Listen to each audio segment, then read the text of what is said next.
Hello everyone, welcome to my YouTube channel all in one academy. Students, आज के lecture में हम लोग स्टैंडर्ड 10 सोशल साइंस का जो चैप्टर नंबर 17 है उसका पार्ट 3 कंप्लीट करने वाले हैं। ठीक है, इफ़ आप ये चैनल पे नए हैं तो सब्सक्राइब कर देना, बेल आइकन को प्रेस कर देना एंड वीडियो को लाइक कर देना एंड शेयर भी कर देना।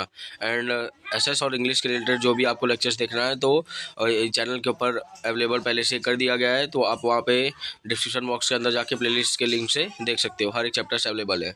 तो यहाँ पे हम जो पार्ट 3 है उसका स्टार्ट करते हैं, चैप्टर नंबर 17 का, पोवर्टी एलिविएशन एंड प्रोग्राम। ठीक है, जिसको पैप बोलते हैं, पोवर्टी एलिविएशन प्रोग्राम। देखो, सिंपल सी बात है, गरीबी को मतलब मिटाने के लिए तो सरकार जो है वो बहुत सारे ऐसे प्रोग्राम्स लाए थे ताकि जो पॉवर्टी है ना, जो बीपीएल वाले लोग हैं उनका थोड़ा हालत वगैरह सही हो सके। In order to make poverty alleviation solution successful, the rural and the urban people living below poverty line should get direct financial benefit from the various welfare scheme. देखो, जो भी लोग बीपीएल मतलब बिलो पॉवर्टी लाइन के अंदर रहते हैं उनको डायरेक्टली फाइनेंशियल बेनिफिट मतलब पैसे से कुछ मदद वगैरह करना, ऐसे कुछ वेलफेयर स्कीम्स जो है ना वो सरकार लागू करने वाली थी और उन्होंने भी किया भी था अपने टाइम पे। There may be change in the names of these programmes but the basic objective is to create opportunity of employment for the families suffering from the poverty, improve agriculture, rural upliftment, food security, provide education, develop skills through training so that the economic condition may improve, leading social security and may broaden the above poverty line। देखो, कहने का मतलब क्या है, ये जितने भी programmes वगैरह ये लोग है ना इम्प्लीमेंट करते थे, उसका मेन मकसद था कि ये जो गरीब लोग हैं उनको है ना रोज़गार मिले। ठीक है, और वो लोग जो सफरिंग कर रहे हैं वो ख़त्म हो जाए, जो चीज़ से वो जूझ रहे हैं वो ख़त्म हो जाए गरीबी से, और उनका जो एग्रीकल्चरल कंडीशन है, खेती बाड़ी का जो कंडीशन है वो अच्छा हो जाए। फिर ये जो गामड़ा इलाका है वो अच्छा सा खासा डेवलप हो जाए, फूड अच्छा खासा ये लोग पा सके, शिक्षा पा सके और इनकी जो स्किल है उसके अंदर डेवलपमेंट आए, ताकि है ना सोशल सिक्योरिटी भी बढ़ जाए और उसका इम्प्रूवमेंट आए, और जो ये बिलो पॉवर्टी लाइन के अंदर है उसका भी कंडीशन अच्छा हो जाए, ये सब की वजह से। Present, central and state government have implemented many welfare programs। आज के टाइम पे भी, अभी के टाइम पे भी देखा जाए तो केंद्रीय और राज्य सरकार द्वारा बहुत सारे ऐसे है ना प्रोग्राम्स जो हैं जो वेलफेयर के लिए, भलाई के लिए, किसके, बीपीएल वाले गरीब लोग के लिए, तो ऐसे प्रोग्राम्स वो लोग लागू कर दिए। It has tried to improve living standard of the people in cities by improving geographical and infrastructural services with the reduction in unemployment, poverty will reduce। कहने का मतलब क्या है, जो गवर्नमेंट भी वो ट्राई कर रही है लगातार कि लोगों का जो है, जो गरीब लोग हैं उनका स्टैंडर्ड ऑफ लिविंग बढ़ जाए। और वो कैसे बढ़ेगा, जब है ना जियोग्राफिकल और इंफ्रास्ट्रक्चरल सर्विसेज बढ़िया कर देंगे। फॉर एग्जाम्पल, रोड का कंस्ट्रक्शन, कंपनी का कंस्ट्रक्शन, बिल्डिंग्स का कंस्ट्रक्शन, ये सब की वजह से क्या होगा, लोगों को रोजगार मिलेगा। रोजगार की वजह से जो है ना वो उनका स्टैंडर्ड ऑफ लिविंग अच्छा हो जाएगा और जो पॉवर्टी वो क्या हो जाएगी, कम हो जाएगी। पोवर्टी एलिवेशन प्रोग्राम्स और स्कीम्स में बी डिवाइडेड इनटू 5 सेक्शंस। इसको है ना पैप को 5 सेक्शन के अंदर डिवाइड किया गया। पहला वेज बेस्ड एम्प्लॉयमेंट प्रोग्राम। ठीक है। Second, self employment programme. Third, programmes related to the food security. Fourth, programmes related to social safety. Programmes of elimination of poverty in urban areas. ये 5 sections में इसको divide किया गया pipe को। सबसे पहला वेजेस, दिहाड़ी के रिलेटेड। ठीक है, कितना इनको मिल रहा है एक दिन का काम करने का पैसा। फिर खुद से रोजगार क्रिएट करना, ऐसे प्रोग्राम्स भी लाए गए। फिर इनका फूड का सिक्योरिटी, अच्छा खाना पीना मिले इनको। फिर सोशल सेफ्टी एंड ये ऐसे जो भी ये पॉवर्टी वाले जो भी सिचुएशन थे उसको कैसे एलिमिनेट करना है, ख़त्म ही कर देना है, तो ये चीज़ को भी यहाँ पे फोकस किया गया था ये सब प्रोग्राम्स के अंदर। Presently many series of programmes are implemented in this 5 sections. और बहुत सारे ऐसे प्रोग्राम्स हैं ये 5 सेक्शंस के अंदर इम्प्लीमेंट हो गए। But we will be making compiled and omnibus discussion of main programmes out of them as follows. मगर इनमें से जो मेन प्रोग्राम्स हैं, यही चीज़ मान लो वेजेस के रिलेटेड, फूड के रिलेटेड, सोशल सेफ्टी के रिलेटेड हो गया, फिर एलिमिनेशन के रिलेटेड हो गया, तो ये जितने भी हैं उनमें से जो भी मेन प्रोग्राम्स वगैरह इंप्लीमेंट किए गए थे हम लोग उसके बारे में पढ़ेंगे। Major objective of following schemes mentioned below is to provide the employment in the field of agriculture, irrigation and road, food security, organic farming and selling of the agricultural products so that the direct income is earned which will improve the financial condition of the poor. देखो ये जितने भी programmes हैं mention किया गया है, उनका main काम ये था रोजगार पैदा करना। और रोजगार कौन से फील्ड में? खेती बाड़ी के फील्ड में, रोड के फील्ड में। रोड बन रहा है तो उसके लिए कारीगर जितने भी वर्कर्स चाहिए तो भी रोजगार होगा। Food security, organic farming, agricultural अगर प्रोडक्ट हम बेच रहे हैं तो भी हमको लोगों की ज़रूरत पड़ेगी, वर्कर्स की ज़रूरत पड़ेगी। और इस टाइप का फ़ायदा क्या होगा, ये लोग डायरेक्ट इनकम कमा सकते हैं और उसकी वजह से उनका जो फाइनेंशियल कंडीशन है, आर्थिक जो स्थिति है, वो अच्छे से इम्प्रूव हो जाएगी। पहला जो है वो प्रधानमंत्री कृषि सिंचाई योजना है, अंडर नेशनल एग्रीकल्चरल प्लान। ठीक है, जो पूरा जो गवर्नमेंट ने एग्रीकल्चरल प्लान बनाया था देश के लिए, there should be increase in the agricultural growth rate and sectors related to it. जो खेती के रिलेटेड जो भी इनकम वगैरह आता है, चाहे प्रोडक्शन हो चाहे उसका इनकम हो, उसके रेट, जो ग्रोथ रेट है वो बढ़ना चाहिए। और जो भी ऐसे सेक्टर्स है जो एग्रीकल्चर के रिलेटेड है, improvement in agricultural irrigation facilities. और इसकी वजह से मतलब ये जो योजना है उसका इम्प्लीमेंट करने का मेन मकसद क्या था, एग्रीकल्चरल का जो ग्रोथ रेट है वो बढ़ते रहे। ठीक है, और फिर उसके बाद जो इरिगेशन फैसिलिटीज़ है वो भी इम्प्रूवमेंट होते रहे। पहले खाद वगैरह यूज़ करते थे, अब फर्टिलाइजर यूज़ कर रहे हैं। फिर उसके बाद पहले ऐसे जैसे बुल वगैरह का यूज़ करते थे, आज के टाइम में ट्रैक्टर्स का यूज़ करते हैं। तो ये चीज़ जो है ना, क्या हुआ है, ट्रैक्टर थ्रेशर्स ये सब यूज़ करते हैं। Improvement in the irrigation facilities.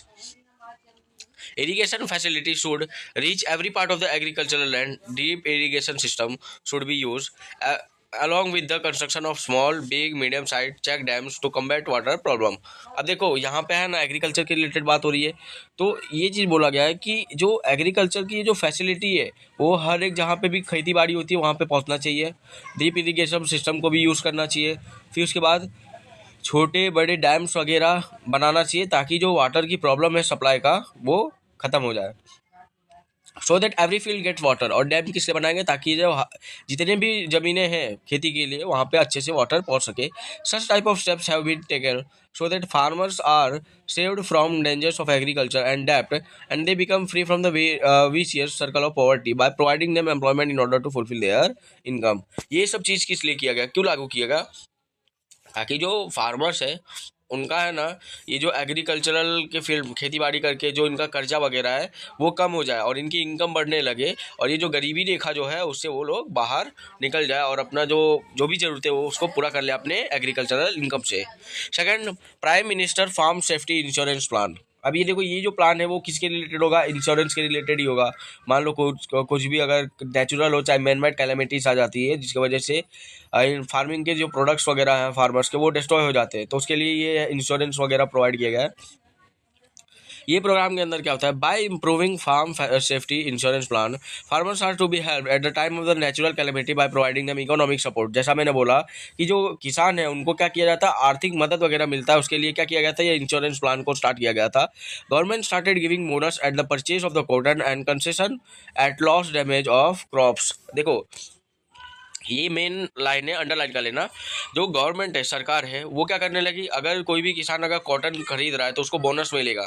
ठीक है, और जो थोड़ा बहुत छूट वगैरह दे देते थे, कब, जब है ना कोई भी मान लो लॉस हो गया या तो डैमेज हो गया क्रॉप्स का, फसल का, तब मान लो बाढ़ आ गया, बहुत ज़्यादा बाढ़ आ गया, तो उसके भी वजह से भी जो सरकार है वो कंपनसेशन देती थी अंडर द इंश्योरेंस प्लान। क्षति मुक्त कृषि भाव पंच उसको स्टार्ट किया गया था ताकि जो है ना प्राइस को वो स्टेबल रखे। मतलब ऐसा नहीं हो कि कोई 25 रुपये में बेच रहा है, कोई 30 रुपये में बेच रहा है, ऐसा नहीं होना चाहिए। Third, national drinking water programme. अब इसमें क्या हुआ, ये स्कीम को लागू किए थे और इसका क्या मतलब था, ये प्रोग्राम का लागू करने का क्या वजह वगैरह थी, तो उसके बारे में हम यहाँ पे देखेंगे। Programmes like providing water to every field. सबसे पहली बात है कि हर एक खेत में पानी डालना चाहिए। इम्प्रूविंग एग्जिस्टिंग कैनाल नेटवर्क, जो अभी फिलहाल के टाइम पे जो भी नहर वगैरह है उसका नेटवर्क को इम्प्रूव करना। स्टॉप सॉइल इरोजन, और जो एक जगह से दूसरी जगह मिट्टी जो ट्रांसफ़र हो रही है विद मतलब चाहे एयर की मदद से चाहे वाटर की मदद से, उसको इम्प्रूव करना है। न्यू ट्यूबवेल्स फॉर ट्राइबल्स, जो आदिवासी लोग हैं उनके लिए कुआं वगैरह बनाना। Prevention of salinity have been implemented. Other than this programme of digging ponds, watershed development, construction of tanks, conservation of rain water. देखो एग्जैक्टली देखा जाए तो ये सब क्या कर रहे हैं, ये प्रोग्राम के अंडर जितने भी मतलब सरकार कोशिश कर रही है कि जितना ज़्यादा पानी को बचा सके वो बचा ले, चाहे वेल को यूज़ करके, चाहे पोर्ट बना ले, चाहे कैनल वगैरह। फिर उसके बाद रेन वाटर हार्वेस्टिंग भी करते हैं, जो भी बारिश का पानी होता है उसको बचा के रखते हैं। डैम का कंस्ट्रक्शन रहता है, उससे भी बच जाता है। Constructing lining of canal, planting trees and shrubs, पेड़ पौधे उगाना चालू कर देते हैं। Renovation and revitalisation of check dams, renovation करना, उसको वापस से बनाना और कंस्ट्रक्शन करना डैम्स वगैरह का हैव बीन स्टार्टेड। तो ये सब है ना किस लिए किया जा रहा था, पानी को बचाने के लिए। सो that the people get employment in the rural areas and families come out of the vicious circle of poverty, वापस से ताकि लोगों को रोजगार मिले। डैम बना रहे, डैम के लिए कारीगर भी चाहिए, तो जितने भी वर्कर्स हैं, जितने भी लोग हैं वहाँ के लोकल एरिया के, उनको एम्प्लॉयमेंट मिले, रोजगार मिले, और जो गरीबी रेखा है उससे वो लोग बाहर निकल सके। State government has provide finance at the low rate of interest from bank. और इन लोग को क्या किया जाता था, जैसे लोन वगैरह ये लोग लेते थे ना, तो इनको कम इंटरेस्ट से वगैरह पे करना पड़ता था। For kharif crops, cattle rearing, storing fertilizers and also take solid steps in irrigation schemes of the central government। Kharif crops के रिलेटेड और जो कैटल रियरिंग वगैरह रहता है, ठीक है, और जो फर्टिलाइजर स्टोरिंग उसके रिलेटेड भी बहुत सारे ऐसे स्टेप्स लिए गए गवर्नमेंट द्वारा। Gujarat government has undertaken programmes for poverty elimination. जो गुजरात की जो सरकार है वो भी बहुत सारे ऐसे प्रोग्राम्स वगैरह लागू किए गए हैं ताकि जो गरीबी है उसको हटा सके। Since last 10 years, government has been organizing poverty welfare fair for helping farmers to become self-reliant। और गुजरात के अंदर है ना, देखा जाए तो 10 साल से लगातार जो गुजरात सरकार है वो जो पोवर्टी वेलफेयर का जो फेयर होता है, मेला टाइप होता है, उसको ऑर्गेनाइज करती है। Next one is e NAM scheme. Under this programme agriculture market has been set up for the farmers in which the farmers may get their product listed, online traders may bid from any places. देखो ई नाम जो scheme है वो इसलिए provide किया गया था ताकि इसके अंदर है ना जो एक मतलब देखा जाए तो एक एग्रीकल्चर मार्केट ही सेटअप कर दिया गया था जहाँ पे है ना प्रोडक्ट का लिस्टिंग वगैरह हो तो हुआ करता था, और जो फार्मर्स थे वो ऑनलाइन ही बीड करते थे। बीड मतलब यहाँ पे फॉर एग्जांपल प्राइस का वेरिएशन करना, ठीक है, बार्गेनिंग आप समझ सकते हो। तो वो लोग क्या करते थे, कहीं से भी कोई भी प्लेस पे हो, मगर वो लोग ऑनलाइन पोर्टल के थ्रू क्या करते थे, वो लोग ये बीड वगैरह कर सकते थे। Objective of this plan is to save farmers from the loss face by them due to the mediators. और ये जो ई नाम स्कीम है उसका लागू करने का मेन क्या था, जो भी बीच में दलाल लोग आते थे ना तो उनका फ़ायदा वगैरह कम करना, बल्कि जो किसान है उनका फ़ायदा ज़्यादा करना। तो ये मेन मकसद था ये ई नाम स्कीम का। Brokers and they get more remuneration and earn more economic profit due to competition. देखो कंपटीशन की वजह से, और बीच में कोई दलाल वगैरह भी नहीं आ रहे हैं, ब्रोकर वगैरह भी नहीं आ रहे हैं, तो इसकी वजह से इनका जो प्रॉफिट है मार्जिन वो बढ़ जाता था। Thus such steps should be taken which develop the agriculture and yield maximum returns. और जो सप्लाई वो बहुत ज़्यादा हो जाए और एग्रीकल्चरल फील्ड का भी बहुत ज़्यादा डेवलपमेंट हो, ऐसे बहुत सारे स्टेप्स वगैरह कदम उठाए गए सरकार द्वारा, so that farmers remains involve in the agricultural business. जो किसान है वो किसानी खेती वगैरह करे तो उसमें इन्वॉल्व रहे, शामिल रहें। तो इसलिए ये सब जो स्कीम्स वगैरह प्रोग्राम्स वगैरह वो लागू किया गया है गवर्नमेंट द्वारा। Second, from Gramoday to Bharat Uday. अब ये जो प्रोग्राम है वो किस लिए लागू किया गया था देखते हैं। थ्रू सच प्रोग्राम्स, ऐसे प्रोग्राम से जो किसान है, फार्मर्स ओरिएंटेड प्लान, फार्मर्स के रिलेटेड जो भी ये सरकार प्लान कर रही थी उसको है ना किस लिए किया गया था, have been made to prevent the loss face by the farmers. और ये प्रोग्राम को सबसे पहली बात इम्प्लीमेंट करने के लिए मतलब मेन फायदा क्या था, ताकि जो भी नुकसान वगैरह हो रहा है किसानों को वो कम हो सके, उसको बचा सके। Due to the wild animals damaging the crops by providing them economic help. अब यहाँ पे देखो ये जितने भी जंगली जानवर वगैरह की वजह से जो भी किसान का फसल वगैरह बर्बाद हो जाता था, तो उसको कम करने के लिए ये जो प्रोग्राम है वो स्टार्टअप किया गया था। एंड देखो economic help to be build fencing to protect the crop. Fencing मतलब क्या होता है, एक बॉर्डर टाइप नहीं बना देते खेत पे, तो उसको भी बिल्ड करने के लिए ये जो है ना आर्थिक मदद वगैरह भी करते थे। Production of grass for cattle at the time of the crisis और drought and to help to construct cattle shelter for, cattle shelter बनाने के लिए। और जब मान लो बंजर ज़मीन वगैरह जहाँ पे भी रहता था, जहाँ पे ड्रॉट आ जाती थी, तो वहाँ पे ये कैटल शेल्टर को प्रमोट करते थे ये लोग, ताकि ये जो फार्मर्स है वो कैटल शेल्टर करें और वहाँ पे ग्रास वगैरह भी उगाएं। Rain forecasting and discovering minerals rich regions through ultra modern satellite और ड्रोन टेक्निक। इसके अंदर क्या किया जाता था, बारिश कब आने वाली है इसका फोरकास्ट करते थे, प्रेडिक्शन करते थे। एंड जो भी मान लो बोलते हैं ना कि मिनरल्स वगैरह ज़मीन के अंदर पाए जाते हैं, उसका भी खोज वगैरह करते थे। किसकी मदद से? अल्ट्रा मॉडर्न सैटेलाइट की मदद से या फिर ड्रोन टेक्निक की वजह से। Provision is made to maintain record of the land survey, किसके पास कितना ज़मीन वगैरह है उसका भी रिलेटेड एक कानून बनाया गया था। They get help in the form of availability of the finance at low rate of interest of mechanization of farming.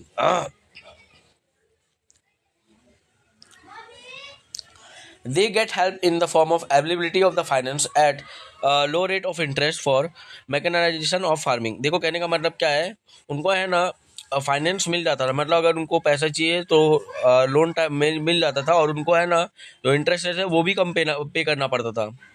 Example to produce tractors and mini tractors help in the form of subsidy help in the construction of water tank। देखो tractor चाहे mini tractor उसमें subsidy वगैरह मिलता था। फिर जब water tank construction कर रहे हैं, ठीक है, गांव में जो टैंक वगैरह होता है उसका कंस्ट्रक्शन के रिलेटेड भी। और improving the quality of plantation crops, जो भी फसल वगैरह उगा रहे हैं उसकी क्वालिटी को इंक्रीज करने में भी इनको बेनिफिट वगैरह दिया जाता था। एंड कंप्यूटराइजेशन इन एग्रीकल्चर, मतलब यहाँ पे सिंपल सी बात है, ऑनलाइन फैसिलिटी जो एग्रीकल्चरल फील्ड में लाया गया वो भी। Finance society set up new testing laboratory by removing the soil from them, increasing drop and size, construction of farm pond, clearing the canals and reservoirs of water storage and increasing their length. देखो यहाँ पे क्या हो रहा है कि farmers की जो प्राइस है उसको स्टेबल करना, और जो भी नहर है उसको साफ़ करना, जो भी रिजर्वॉयर्स है जहाँ पे पानी बचाया जाता है उसको साफ़ करना, एंड उनका जो साइज़ है वो बढ़ाना, resettlement of water tank and repairing of the check dam, जो भी छोटे मोटे डैम्स या फिर वाटर टैंक्स हैं उनको इम्प्रूवमेंट करना और उनका रिकन्स्ट्रक्शन करना, वापस से बनाना अच्छे से, for water storage and increasing their length. अब यहाँ पे क्या होता है, ये सब काम किस लिए कर रहे थे, वाटर के रिलेटेड जो भी डैम वगैरह है, वाटर टैंक है उसको इम्प्रूव करना, ताकि जो वाटर का स्टोरेज कैपेसिटी वो अच्छे से कर सके और बढ़ा सके, so that farmers may get employment during the time apart from farming। अगर मान लो डैम बन रहा है, वाटर टैंक बन रहा है, तो ये टाइम पे है ना वर्कर्स की जरूरत पड़ेगी। तो क्या इसके वजह से क्या हो सकता है, तो फार्मिंग के अलावा भी जो वहाँ के फार्मर्स हैं उनको भी एम्प्लॉयमेंट मिल सकता है। At the same time permanent property is set up in the rural areas, जो रूरल एरियाज हैं उसके अंदर परमानेंट प्रॉपर्टी जो है वो सेटअप किया गया है। Thus the central as well as the state government have tried to save farmers from the debt by helping them through the scheme. और ये स्कीम के द्वारा जो केंद्र सरकार है और राज्य सरकार है वो है ना ट्राई कर रहे हैं लगातार कि जो भी किसान है उनको जो भी उनका उधार वगैरह है, कर्ज वगैरह, उससे मुक्ति जल्द से जल्द मिल जाए। थर्ड, दीनदयाल उपाध्याय ग्राम ज्योति योजना। अब यहाँ पे देखो ये जो पंडित दीनदयाल उपाध्याय ग्राम ज्योति योजना है उसके अंदर क्या था, ये योजना को इम्प्लीमेंट करने का मेन मकसद क्या था। This plan is an effort to supply electricity to the rural areas without any hindrance. जो गाँव वाला इलाका है वहाँ पे बिना कोई अड़चन के, हिंड्रेंस, रुकावट के कैसे लगातार जो है ना बिजली का सप्लाई करना है, उसके रिलेटेड ये जो योजना काम करती थी। 24/7 day and night providing electricity at the homes and farms at the concessional rate. देखो 24 घंटा 7 दिन मतलब लगातार कैसे इलेक्ट्रिसिटी प्रोवाइड हो सके, सप्लाई कर सके, चाहे वो घर पे हो चाहे वो खेती बाड़ी वाला जो इलाका हो, और कम रेट में ये लोग इलेक्ट्रिसिटी प्रोवाइड करते थे ये योजना के तहत में।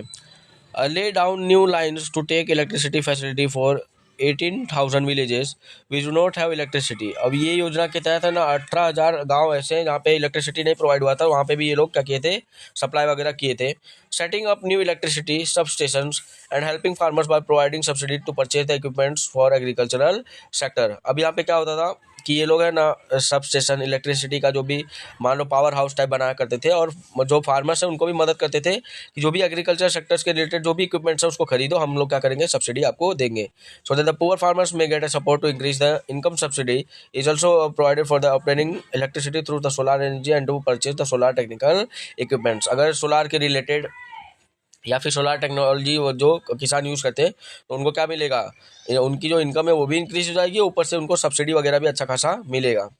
Fourth, subsidy under the scheme Van Bandhu Kalyan Yojana for all round development of Adivasi. जो भी आदिवासी लोग हैं उनका ओवरऑल डेवलपमेंट हो सके, तो इसलिए ये जो वन बंधु मतलब जंगल में जो रहने वाले लोग हैं उनके लिए वो ये कल्याण का योजना बनाया गया था। Adivasi women are provided with the training and guidance for the livestock rearing under comprehensive dairying development employment scheme, जो comprehensive dairy development employment scheme, जो ये रोजगार वाला जो स्कीम था, उसके अंडर क्या किया जाता था, जो भी आदिवासी औरतें रहती थी उनको ट्रेनिंग वगैरह प्रोवाइड किया जाता था। क्यों और क्या करने के लिए, ताकि जो क्रीपर क्रॉप से उनका डेवलपमेंट हो सके, विकास हो सके, और एग्रीकल्चरल एंड प्लांटेशन फील्ड में भी। फॉर कंस्ट्रक्टिंग पेविलियंस, जो पैंडल्स जिसको बोलते हैं, organic farming, grading and packaging etcetera, Samras hostels and smart ashrams are also establish.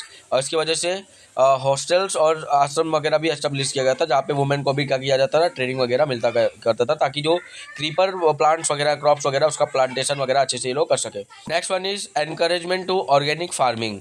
अब इसके अंदर क्या होता था, in this helping farmer in registration, paying fees, helping in purchasing farm products, arrangement of the training and education of farmers, finance at low rate, arrangement of setting a proper market, etc., along with the environment protection and reduction in the expenditure in agriculture sectors are the major objectives of this scheme. Encouragement मतलब बढ़ावा होता है organic farming, यहाँ पे farmers के related बात कर रहे हैं कि खेती बाड़ी में। अब यहाँ पे देखो क्या होता था, ये स्कीम का मेन मकसद क्या था कि फार्मर का रजिस्ट्रेशन करवाओ, उनको फीस वगैरह पेइंग फीस, उनको फीस वगैरह पे करते थे।